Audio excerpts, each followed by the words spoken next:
Fala pessoal, sejam muito bem-vindos no canal.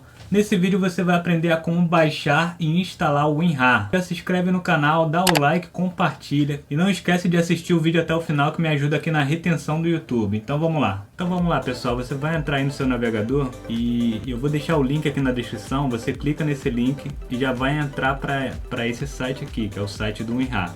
Aqui no site ele já identificou qual é o meu sistema operacional, que é 64 bits. Provavelmente vai acontecer o mesmo aí com o seu. Ele vai identificar já qual o seu. Caso não identifique, você vem aqui, ó, só você descer aqui, ó, que tem todas as versões aqui, ó, versões, idiomas, aqui, tá aqui, Português Brasil, ó, 64 bits, e lá embaixo, aqui, ó, Português Brasil, 32 bits. Aí, caso ele não tenha reconhecido, você vem aqui e clica aqui e já vai vir pra cá, já vai aparecer esse botãozinho aqui. Então, apareceu o botãozinho pra você, você vem e clica aqui, ó, já vai baixar aqui.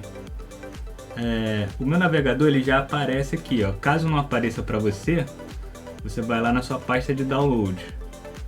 Eu vou executar ele aqui, é só clicar aqui. Você vai em instalar, dá OK, conclui aqui, ó, e pronto.